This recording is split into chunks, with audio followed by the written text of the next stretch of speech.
Nós estamos trabalhando esse mês de novembro em cima dessa temática células, experimentando o incrível poder da comunhão. Mas do que nós estamos falando quando nós... do que nós estamos tratando quando nós falamos a respeito disso, ou usamos essa palavra células, né? Do que nós estamos, na verdade, tratando? Não é sobre uma metodologia, ok? É sobre um ambiente. É importante a gente entender isso. Um ambiente que possa propiciar o contexto para um aprofundamento da nossa comunhão, uns com os outros. E também possa facilitar a nossa dinâmica e a nossa ação missional. Okay?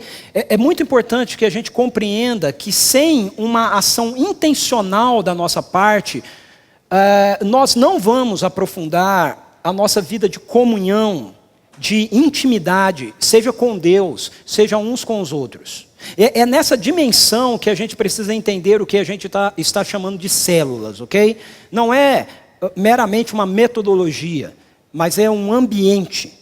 Certo? A ideia de que nós precisamos trabalhar esses dois ambientes, esse ambiente da celebração que nós estamos experimentando aqui no domingo ou no sábado à noite, ou no domingo à noite lá em Jundiaí, e esses grupos menores onde a gente tem a oportunidade de aprofundar o nosso cuidado uns para com a vida de outros. Eu quero que você veja essa foto.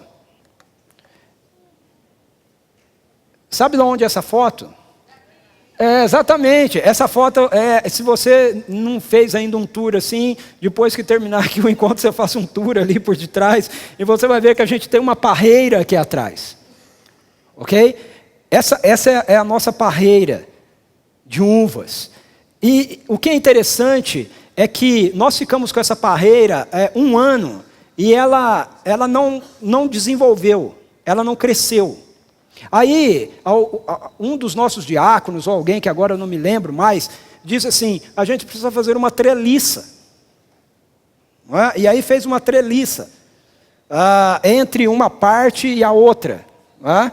E aí a videira que está aí, né, a nossa parreira, começou a subir, e ela se espalhou de um canto ao outro.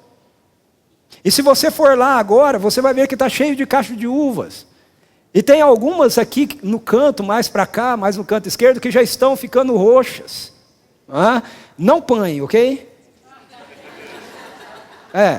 Não é hora ainda, ok? Depois você pode apanhar. Eu estou dizendo porque ontem eu tive a curiosidade e eu tirei uma das que estava bem roxinha para comer, e ela ainda está pegando na boca, tá certo? Então dá um tempinho a mais umas 2 semanas eu acho que a gente pode colher ali, quem sabe para o próximo culto de ceia, a gente não tem uns cachos de uva aqui que sejam da nossa parreira.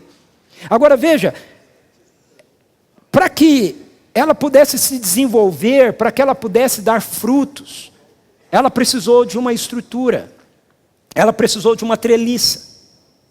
Então, é isso que eu quero que nós compreendamos. Tudo que tem vida precisa de algum nível de estrutura para que possa haver desenvolvimento. O nosso próprio corpo tem o esqueleto, né, que é a sua estrutura óssea. Sem a estrutura óssea, nós não temos como desenvolver, nós não temos como crescer. Não adianta os músculos, não adianta a pele, a carne. Nós precisamos dessa estrutura, do esqueleto, para que então a gente possa desenvolver, ter o restante que compõem o nosso corpo. É nessa dimensão que nós precisamos olhar então para os diversos ambientes da igreja e também para a nossa vida, o que inclui isso que nós estamos chamando células. Há ambientes diferentes que viabilizam um nível de aprofundamento nos nossos relacionamentos, na nossa intimidade, na nossa comunhão. Nós podemos exemplificar isso com essa pirâmide invertida. Veja, não é que não exista comunhão, ok? Aqui, nesse momento. Nós temos comunhão nesse momento. Nós chegamos e nós temos um nível de comunhão, a gente está aqui e juntos, quando nós cantamos juntos, fazemos algo em comunhão, agora nós acabamos de orar, ok? Nós temos uma medida de comunhão. No entanto, nesse patamar mais alto da pirâmide, esse nível de comunhão que nós temos, ele não é um nível com grande aprofundamento. Então, aí você diz assim, bom, então eu vou participar somente de um grupo pequeno, ir somente numa célula, porque assim eu tenho uma comunhão profunda, né, com aquelas pessoas que estão ali. Pois é, mas aí você vai faltar a outra parte que tem a ver com você também ter uma comunhão extensa. Não somente profunda, mas extensa. Então, a celebração, o encontro de celebração, o encontro de exaltação, providencia para a gente uma comunhão extensa, onde nós temos contato com muitas pessoas, a gente não consegue aprofundar a intimidade, o relacionamento com todo mundo que está aqui, mas nós conseguimos ter novas conexões, pelo menos dar um oi, dar um abraço, conhecer mais pessoas e outras pessoas, e etc. Aí a gente vai aprofundando os ambientes. Equipes de ministérios, por exemplo, têm uma dinâmica de comunhão. Se você está envolvido com algum tipo de serviço na nossa comunidade, certamente você tem uma comunhão com aquele grupo que também está envolvido naquele serviço. Essa comunhão, na maioria das vezes, é uma comunhão que se dá em torno de um serviço, em torno de algo que vocês estão fazendo, mas se você faz parte de uma equipe assim, e de repente você vem e você não está muito bem, aquele pessoal da equipe que está trabalhando com você percebe isso. E pode dizer, ei, você não está muito bem hoje, como é que é, né, e tal. E aí nós temos as células, que é um ambiente onde você vai ter com um grupo menor ainda, uma profundidade maior de intimidade, ok? De comunhão. Quando a gente fala isso, para você não ficar muito assustado, né? Puxa, quer dizer que eu vou participar de um grupo pequeno, eu chego lá e eu tenho que ter intimidade com as pessoas, eu vou começar a falar da minha vida, né? E assim, mas eu não conheço as pessoas. Bem, isso é desenvolvido. Você não vai chegar num grupo pequeno ou numa célula e na primeira vez que você esteve lá, você já vai falando da sua vida. A não ser que você queira, mas na maioria das vezes isso não é assim, mas nós vamos nos reunindo com aquele grupo menor e nós vamos nos tornando cada vez mais íntimos e isso vai dando para a gente a liberdade e o desejo de partilhar cada vez mais do nosso coração, das nossas realidades. Mas veja, a célula, ela faz parte de um ambiente de comunhão. Nós temos um ambiente de comunhão que é mais profundo ainda do que a célula, que é o discipulado. O discipulado já é uma caminhada que nós temos mais personalizada, né? Um a um, ou um com um. Onde um com outros dois, né? Onde a gente começa a trabalhar mais especificidades, né, da vida daquela pessoa. E talvez você diga assim, bom, eu faço parte de uma célula, então tá bom, eu não preciso de ser discipulado. Isso não é verdade. À medida que você começa a aprofundar a sua vida de comunhão, você vai começar a perceber que existem áreas na sua vida que precisam ser trabalhadas e que Deus coloca pessoas ao seu lado que podem te ajudar a trabalhar nisso. Eu tenho brincado com isso. Eu sei que as pessoas que trabalham na área com psicologia e tudo mais, às vezes ficam meio bravos comigo, né? Porque você está atrapalhando os meus negócios, né? Mas veja, quando a gente vive isso, a gente começa a precisar menos de terapia. A gente gasta menos dinheiro com psicólogo e com terapeutas. Ou, eu não estou dizendo que não é importante, ok? Fazer uma terapia ou ir a um psicólogo, mas isso vai acontecer no lugar certo. Hoje em dia as pessoas, por não terem essa dinâmica de intimidade, de comunhão com ninguém, elas anseiam e aí elas correm atrás disso antes, na verdade, de ser necessário. Dentro do próprio processo de discipulado e de comunhão que a gente tem dentro da igreja, eu mesmo já fiz isso várias vezes com pessoas que eu oriento, que eu discipulo, dizendo assim, olha, para tratar disso, você precisa procurar um terapeuta, você precisa procurar um psicólogo. Okay? Mas tem muitas coisas que vão ser resolvidas sem você precisar chegar aí. Porque você está com alguém que está caminhando com você e trabalhando áreas específicas da sua vida. Mas esse ainda não é dentro do organograma da vida do reino, o nível mais profundo de intimidade que a gente tem, de comunhão que a gente tem. O nível mais profundo de comunhão que a gente tem, na perspectiva do reino, chama-se amizade espiritual. Ela vai além do discipulado. É quando nós nos tornamos amigo de alma de uma outra pessoa. O discipulado, ele ainda está dentro desse processo onde a gente tem aquele compromisso em torno de um projeto. Né? Então, nós temos alguém com quem nós estamos caminhando, porque essa pessoa ela vai estar nos ajudando na nossa formação espiritual em relação a algumas áreas da nossa vida. Mas na amizade espiritual, nós já estamos conectados de alma. E a gente não tem mais necessariamente uma agenda a cumprir, mas nós somos tão íntimos uns dos outros que nós recorremos a esses amigos espirituais para que eles nos auxiliem, nos aconselhem, orem por nós, e a gente também vai a eles para fazer isso. Jesus disse para os seus seguidores, para os seus discípulos em João 15, eu não os chamo mais de servos, mas os tenho chamado de amigos. Então esse é o nível de intimidade mais profunda que o reino propõe para mim, para você, para nós, ok? Amizades espirituais. Isso, quando a gente chega nesse nível de comunhão e de intimidade, nós não somos mais limitados por um programa, por um espaço, por uma estrutura. Aí a gente vive realmente aquilo diariamente, dia a dia. Porque as pessoas podem estar longe de nós, mas ainda assim nós temos uma conexão com elas. O fato é que nós não desenvolveremos relacionamentos mais profundos e significativos com todas as pessoas. A gente precisa compreender isso, ok? Nós temos um nível de comunhão que acontece em cada ambiente e que demarca a profundidade dos nossos relacionamentos. Se vivermos toda a nossa vida apenas no nível da celebração comunitária, nós nunca teremos uma comunhão mais profunda com ninguém. Nós podemos usar essas duas imagens aqui para explicar isso. Um pântano e um lago. Você sabe qual é a diferença entre um pântano e um lago? Pântanos são extensos, mas eles não são profundos. E lagos, geralmente, eles não têm uma grande extensão, por maior que eles possam ser. Mas eles são profundos, ok? A não ser que o lago esteja secando. Mas se não estiver secando, os lagos, eles são profundos. Então essa é a diferença entre eles. O pântano é extenso e raso. Os lagos costumam ser limitados em seu tamanho, mas com grande profundidade. O que eu quero que a gente entenda com essas duas imagens, é que Deus planejou que a dinâmica de nossas vidas ocorressem assim. Nós precisamos de relacionamentos que tenham amplitude, como um pântano, e nós precisamos também de relacionamentos que tenham profundidade, como um lago. Não é um ou outro. Nós precisamos dos dois. Nós precisamos entender que nenhum relacionamento ocorre, portanto, sem intencionalidade da nossa parte. E nesse ponto, a gente entra naquilo que eu quero conversar um pouco com vocês aqui. Nós precisamos de perseverança.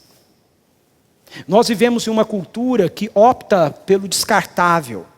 E essa atitude é levada para os nossos relacionamentos. Então nós temos uma tendência muito fácil de descartarmos, de rompermos, de não perseverarmos nos nossos relacionamentos. A gente muitas vezes diz, não, até começa, mas aí as primeiras dificuldades que a gente tem, os primeiros desencontros que a gente tem, os primeiros desentendimentos que a gente tem, a gente diz, vendo, esse negócio não vai dar certo. E aí a gente já abre a mão. E isso não é só no ambiente da igreja. No nosso mundo, na nossa sociedade, isso são em todas as áreas, incluindo o casamento. As pessoas hoje em dia entram no casamento nessa dimensão, já dizendo assim, vamos tentar, se não der certo a gente separa. Ou seja, vai separar, ok? Porque se a ideia de dar certo é que você vai entrar num relacionamento que você não vai ter problema, você não vai ter desencontro, que tudo, o tempo todo, vai ser um mar de rosas, eu quero dizer para você que essa roseira chamada casamento tem muito espinho. Ok?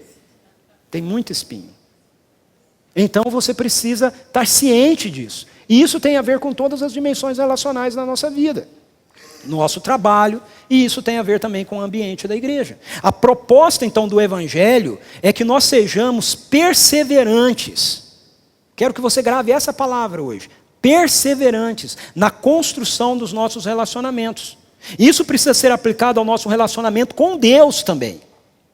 Ok? Às vezes a gente confunde essa dimensão de que Deus, Ele nos alcança pela graça dEle, é pelo sacrifício de Jesus, realmente não vem do nosso esforço com, ok, então se isso é assim eu não preciso fazer nada. Não é verdade isso. Por isso ser assim, eu preciso perseverar na minha busca de intimidade com Deus. E isso também precisa ser levado para os nossos relacionamentos com outros. É o que o nosso texto base, né, mostra para a gente. Eles se dedicavam ao ensino dos apóstolos, à comunhão, ao partir do pão e às orações. Ou uma outra tradução que eu gosto mais, pelo menos nesse texto, que diz assim: e perseveravam na doutrina dos apóstolos, na comunhão, no partir do pão e nas orações. Então por que nós precisamos perseverar? o que nós precisamos para perseverar? Por que nós precisamos tanto de ter consciência dessa necessidade de perseverança para levarmos adiante a experiência com o incrível poder da comunhão? A comunhão realmente tem um incrível poder na vida da gente, mas para a gente experimentá-la, nós precisamos dessa perseverança. Primeiro, então, porque nós vamos enfrentar barreiras para experimentarmos uma vida de comunhão. Eu quero convidar você a abrir sua Bíblia. Está com a sua Bíblia aí? Abra sua Bíblia a partir do capítulo... deixa eu ver aqui.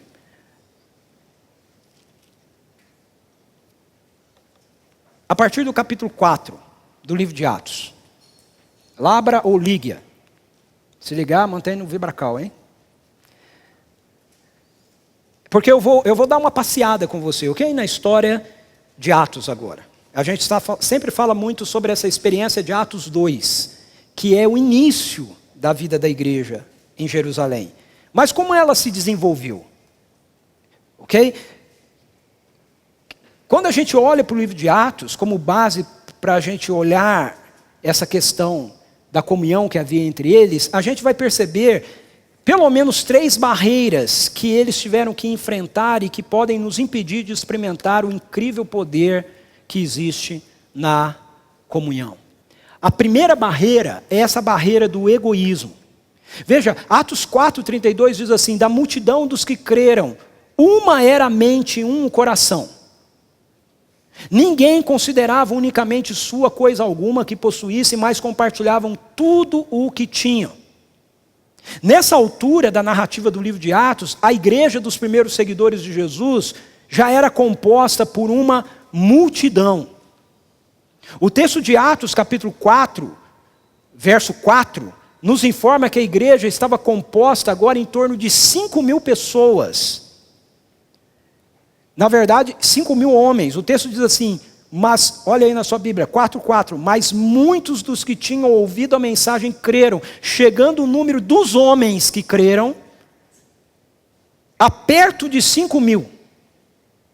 Então veja, esse número diz respeito aos homens que creram, sem contar as mulheres e as crianças. Então, nós podemos pensar numa conta modesta, ok? De que a igreja em Jerusalém, a essa altura, tinha em torno mais ou menos de umas 8.000 pessoas. Você sabe o que é isso? Eu não consigo imaginar um negócio desse. 8.000 pessoas. A gente vê aí hoje em dia, né, igrejas e pastores que dizem que tem 25.000 membros. Né? Eu falo, cara, eu não consigo me ver como um pastor, 25.000 pessoas, né? É loucura. Mas veja, tem aí as igrejas por aí afora, ok? Que dizem que tem todo esse povo. Lá em Atos eles eram em torno de 8.000. Na igreja de Jerusalém, em torno de 8.000. Esse número diz respeito, 5.000, apenas a homens. A pergunta é, o que eles faziam para que esses seguidores se mantivessem numa vida de comunhão? O texto que nós lemos, que está aí, diz que eles tinham unidade. Eles tinham unidade de pensamento e unidade de sentimento. Então, o que fazer com com que esses seguidores mantivessem sua unidade é que eles tinham uma mente e um coração. E como é que a gente sabe que eles tinham uma mente e um coração? De acordo com o texto, isso era expresso na atitude de não considerarem o que tinham como sendo unicamente seu. Mas eles compartilhavam tudo o que eles tinham.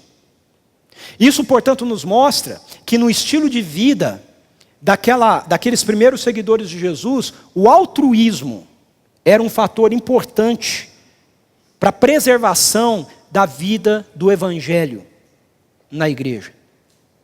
O que faz com que a gente entenda, então, que o egoísmo, que é o contrário de altruísmo, seja uma barreira para que nós tenhamos verdadeira comunhão uns com os outros. Então, se nós cremos em Jesus, se nós temos uma unidade de pensamento e de sentimento, nós precisamos ser altruístas uns para com os outros, generosos uns para com os outros. Porque se nós formos egoístas, então a nossa comunhão vai começar a ser afetada.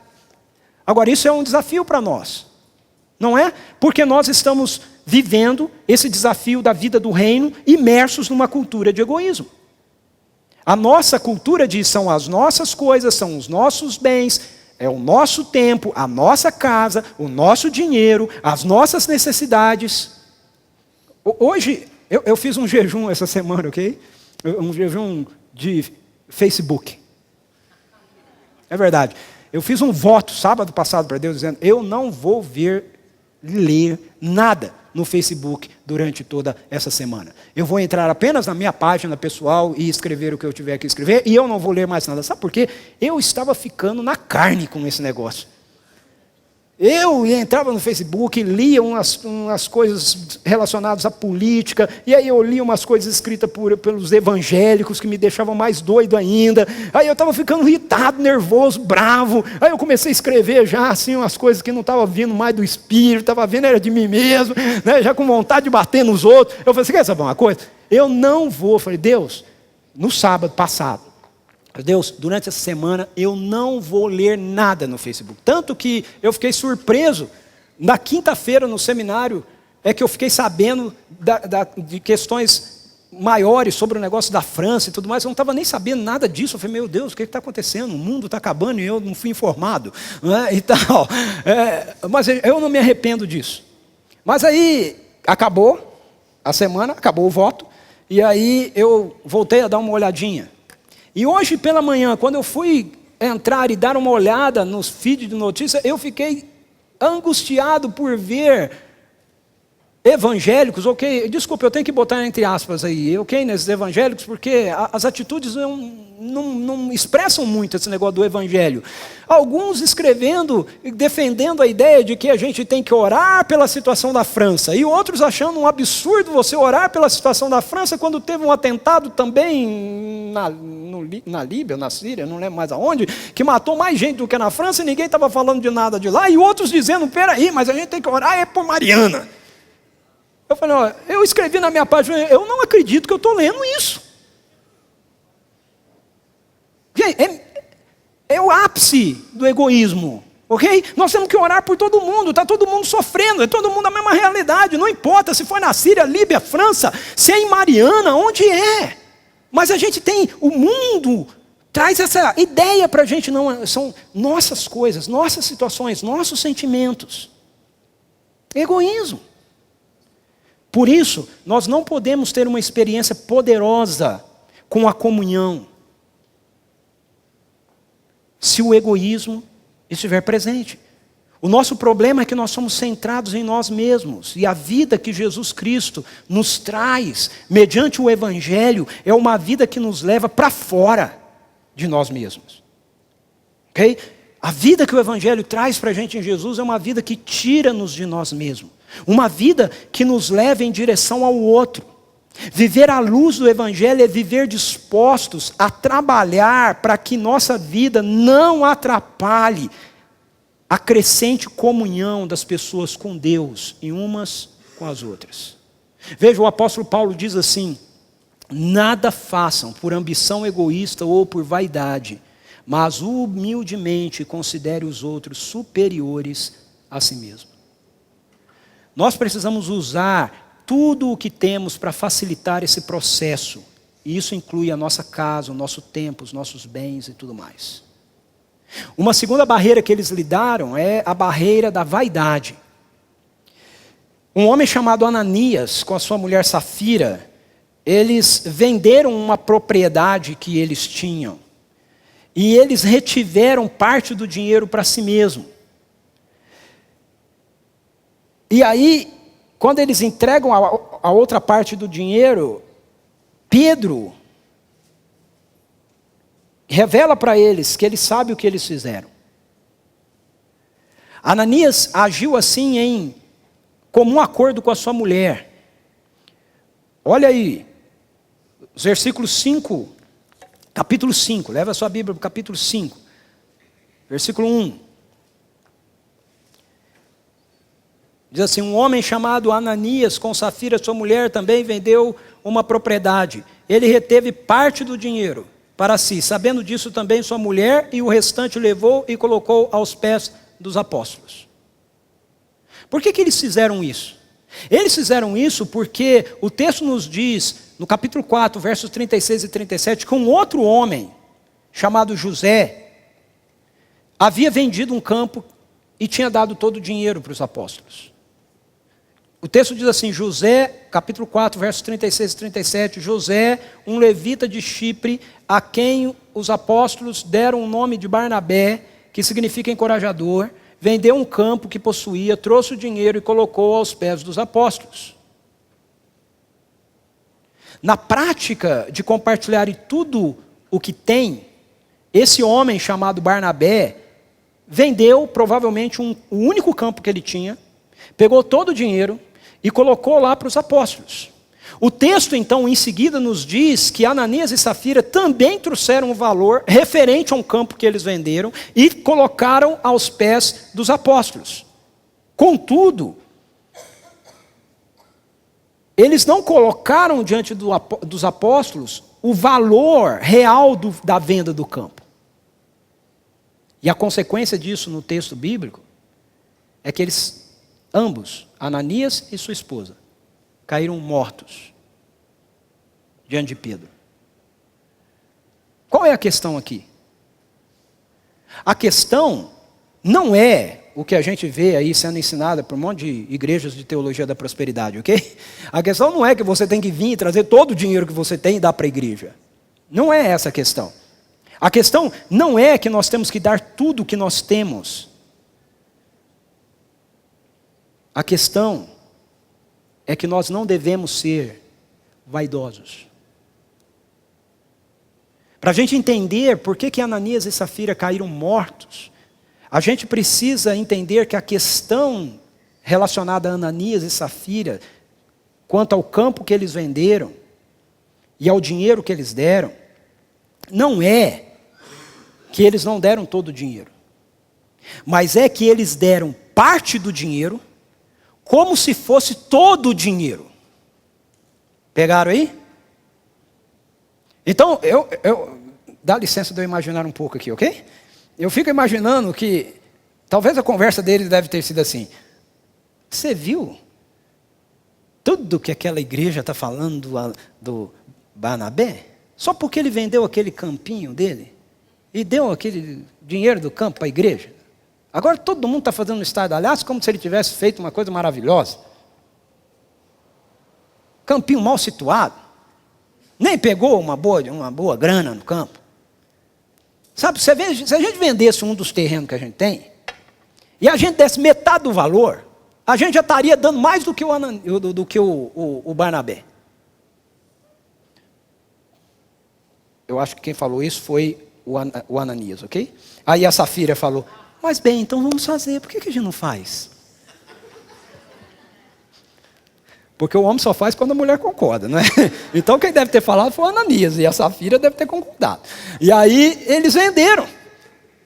E foram lá e levaram o dinheiro, que provavelmente era mais do que o Barnabé realmente tenha dado. Mas qual é a intenção de tudo isso que eles estão fazendo? Veja, a intenção deles é justamente a vaidade. A intenção deles é justamente serem vistos, serem apreciados por aquilo que eles estavam realizando. Eles queriam, na verdade, meramente a admiração das pessoas. Então, uma segunda barreira que existe na construção de relacionamentos profundos e significativos é a vaidade, que pode tomar conta do coração de alguns. Quando nós providenciamos treliças para que nós possamos dinamizar a vida de comunhão e a vida missional da igreja, isso pode trazer vaidade para algumas pessoas. O fato de você estar envolvido, por exemplo, num determinado pequeno grupo, numa determinada célula, e a sua célula crescer e se multiplicar, e aí ela se multiplicou e ela cresce de novo e se multiplica, e aí ela cresce de novo e se multiplica, e você pode começar a falar, nossa, está vendo, a nossa célula é a melhor célula que tem na CPV. Olha quantas vezes ela se multiplica. Ou então algumas pessoas, como a gente vê por aí afora, em algumas igrejas que têm essa perspectiva de células como uma estrutura, não é? E não como um ambiente, de que se você tiver sucesso em multiplicar as suas células, então logo você vai subir de cargo. E no lugar de liderar uma célula, você vai ser um supervisor de células. E aí fica como se houvesse uma carreira, né? Ok? Veja, isso atrapalha a comunhão. Quando nós começamos a agir com a expectativa de que as pessoas nos notem, elas nos aprovem, elas nos aplaudam, nós podemos gerar o impedimento ao que Deus está fazendo entre nós, porque nós começamos a querer ser o centro da atenção, no lugar de Deus. Ananias e Safira queriam ser o centro de atenção, no lugar de Deus. E na história de Ananias e Safira, Deus não deixou isso barato, não. O texto diz em Atos 5,11 que Deus fere Ananias, fere Safira, eles morrem, e o resultado disso diante da igreja é que grande temor apoderou-se de toda a igreja e de todos os que ouviram falar desses acontecimentos. Por que Deus fez isso? Porque de alguma maneira Deus queria mostrar, eles estão no início de todo o processo, e Deus queria mostrar, olha, ações assim matam. Ações assim competem com a minha glória. A comunhão pode ser afetada quando nós temos pessoas que desejam ser destaques. Quando nós temos pessoas que sentem ciúmes de que outros cheguem ao grupo, que outros atuem, que outros contribuam, que outros se relacionem. Então eu quero te dar um aviso aqui, muito importante. Preste atenção. Se as pessoas com quem você se envolve falam bem dos demais,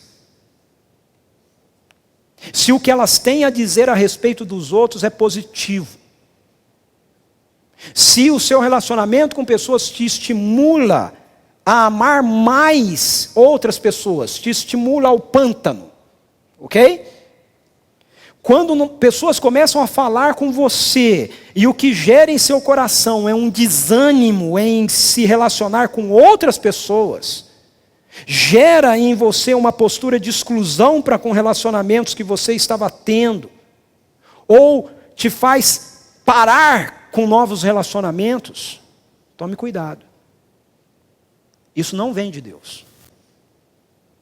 Então, as células são importantes para nós. Nós entendemos que nós precisamos desses pequenos grupos para cuidar da sua vida, mas nós não entendemos que um grupo desse está sendo saudável se a postura gerada no grupo é indispor o seu coração para com a relação com outras pessoas que estejam fora do grupo.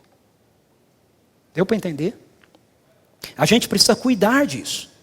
Isso é fruto de vaidade e não condiz com o que Jesus Cristo nos ensina com o Evangelho. O Evangelho, ele nos leva para uma vida de unidade.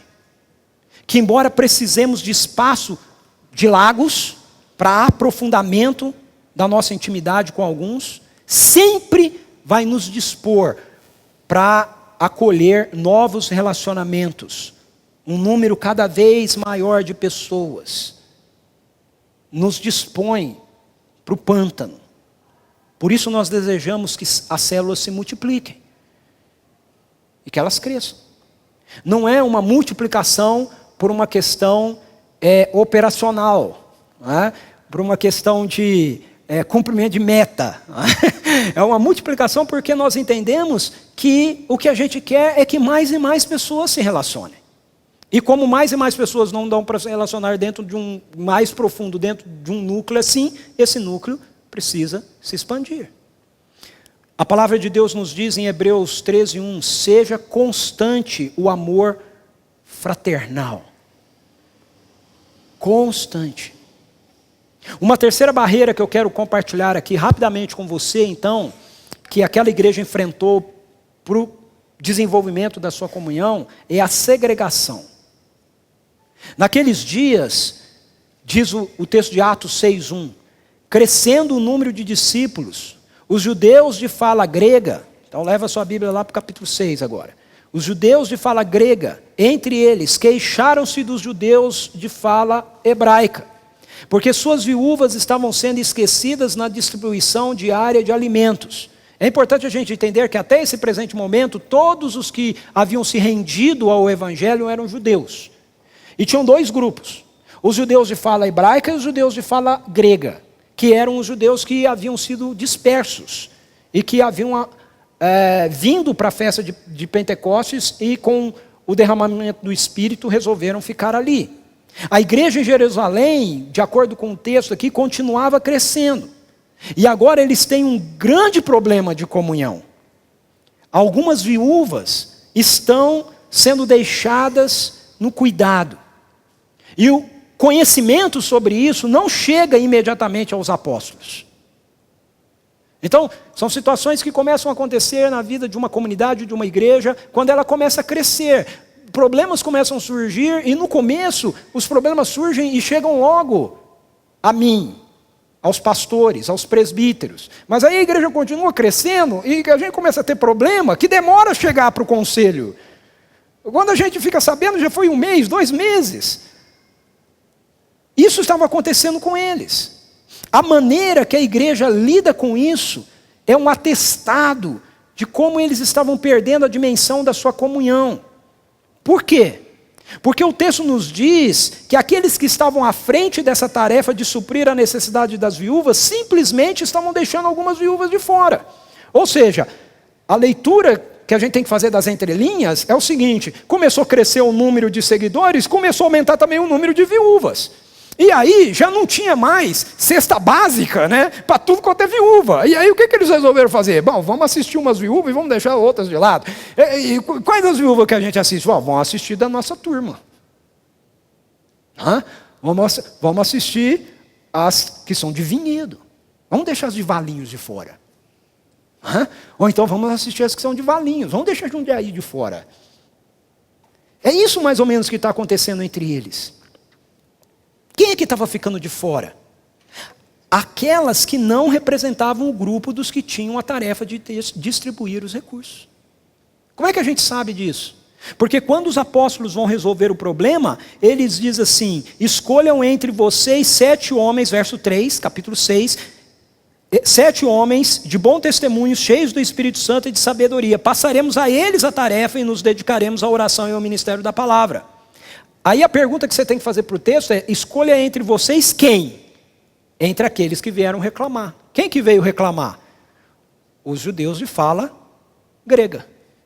Então ele falou: escolha entre vocês aí de fala grega um grupo que vai cuidar da responsabilidade de distribuir a cesta básica, suprir as necessidades dessas viúvas.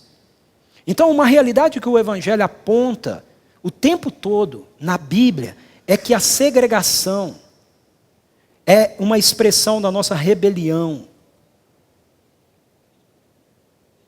contra Deus. Nós temos segregação entre as pessoas porque nós nos rebelamos contra Deus, e isso trouxe a consequência de nós nos distanciarmos do nosso próximo. Basta a pessoa ser diferente, não ter o mesmo gosto, ou não se portar da mesma maneira que nós, e nós achamos melhor não nos envolvermos com ela.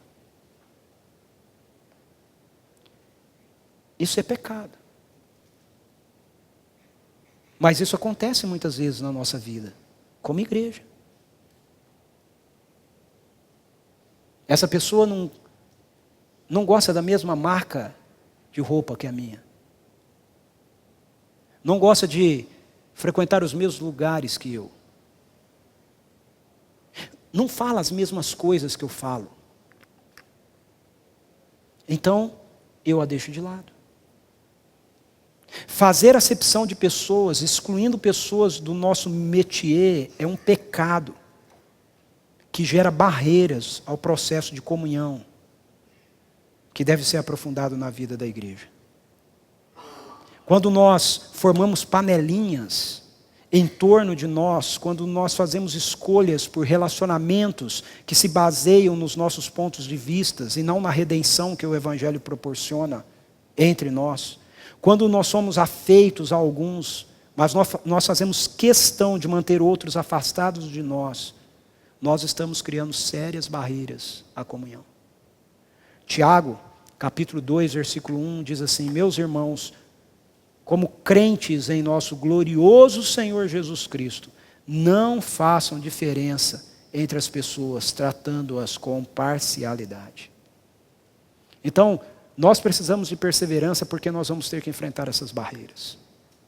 Segundo, nós precisamos de perseverança para vencer cada uma dessas barreiras. Como eu já mencionei, se nós não formos intencionais no desenvolvimento dos nossos relacionamentos, seja com Deus, seja com os outros, os relacionamentos simplesmente não acontecerão. Então, nós precisamos de perseverança para vencer cada uma dessas barreiras. Para cada uma das barreiras enfrentadas pela comunidade dos primeiros seguidores de Jesus Cristo, nós aprendemos uma ação que foi tomada por eles, que os ajudou a ultrapassar essas barreiras. Então eu quero compartilhar isso rapidamente com você para a gente encerrar nosso papo hoje aqui. Primeira ação que eles fizeram foi manter a vida centrada na graça de Deus. Então nós vencemos essas barreiras que atrapalham a vida de comunhão da gente, mantendo a nossa vida centrados na graça de Deus. Olha o que diz o capítulo 4, verso 33. Com grande poder os apóstolos continuavam a testemunhar da ressurreição do Senhor Jesus, e grandiosa graça estava sobre todos eles. Esse texto está falando a respeito da vida da igreja. Menciona coisas que a igreja estava fazendo. Entre as coisas que a igreja estava fazendo, repartia as coisas que tinham uns com os outros, e os apóstolos testemunhavam da ressurreição do Senhor com grande poder, e aí o texto diz: grandiosa graça estava sobre todos eles. Todos eles quem? Os apóstolos? Não, sobre toda a igreja. Não só sobre todos os apóstolos, mas sobre toda a igreja. O que pode fazer com que os nossos corações, então, sempre permaneçam dilatados para com o outro, seja o outro que está sentado do nosso lado, aqui, num encontro de celebração, seja o outro que esteja conosco numa célula, seja o outro que esteja lá em Mariana ou no Japão, ok? É a consciência da graça de Deus para conosco. Não a ideia de nosso empenho pessoal, mas uma perseverança que responde à graça. Quando nós nos lembramos que tudo que temos é fruto da abundante graça de Deus para conosco, então, nós não queremos nos apegar a nada do que temos. Nós queremos usar o que Deus tem nos dado para abençoar a vida de pessoas. Eu acho lindo quando, por exemplo, a gente tem a possibilidade de fazer o que a gente vai fazer essa semana. Mas nós não precisamos agir assim apenas diante de catástrofes. Eu não vou citar o nome aqui porque eu não falei com a pessoa antes, mas, por exemplo, essa semana, o mosaico está sendo presenteado por um membro da nossa igreja, que está levando toda a moçada para casa dela, e vai dar de presente para eles um dia todo, ok? De convivência. E a pessoa diz assim: não, eu não quero que eles levem nada, eu quero abençoar os meninos. Eu quero fazer, eu quero abençoá-los. É um exemplo, ok? Mas nós fazemos isso também quando, por exemplo, os próprios meninos do mosaico tiveram uma experiência assim, sabendo de uma pessoa do grupo que tinha que sair da sua casa e andar muito para poder estar aqui ou ir para o trabalho, porque não tinha condução, ganhou de presente uma bicicleta. Quando eu entendo que a graça de Deus me atinge, e que tudo que eu sou e tudo que eu tenho é fruto dessa graça, então eu não quero segurar para mim nada do que eu tenho. Eu quero usar o que eu tenho para abençoar a vida de pessoas. Meu tempo. Abrir a minha casa. Meus recursos. Não só para mim, mas também para os outros. Segundo, eles enfrentaram essas barreiras preservando o temor do Senhor em seus corações. Então nós vencemos essas barreiras à medida que nós preservamos o temor do Senhor em nosso coração. O texto que eu já citei, grande temor apoderou-se de toda a igreja e de todos os que ouviram falar desses acontecimentos. Quando a gente fala da graça de Deus, um sério problema que nós temos com a graça é de nós tornarmos a graça algo barato. Baratearmos a graça. Quando nós barateamos a graça de Deus, nós começamos a achar que Deus é conivente com a nossa vaidade. Por isso, nós não podemos perder a dimensão de que Deus nos ama, mas Ele é Deus. E Ele é o Senhor.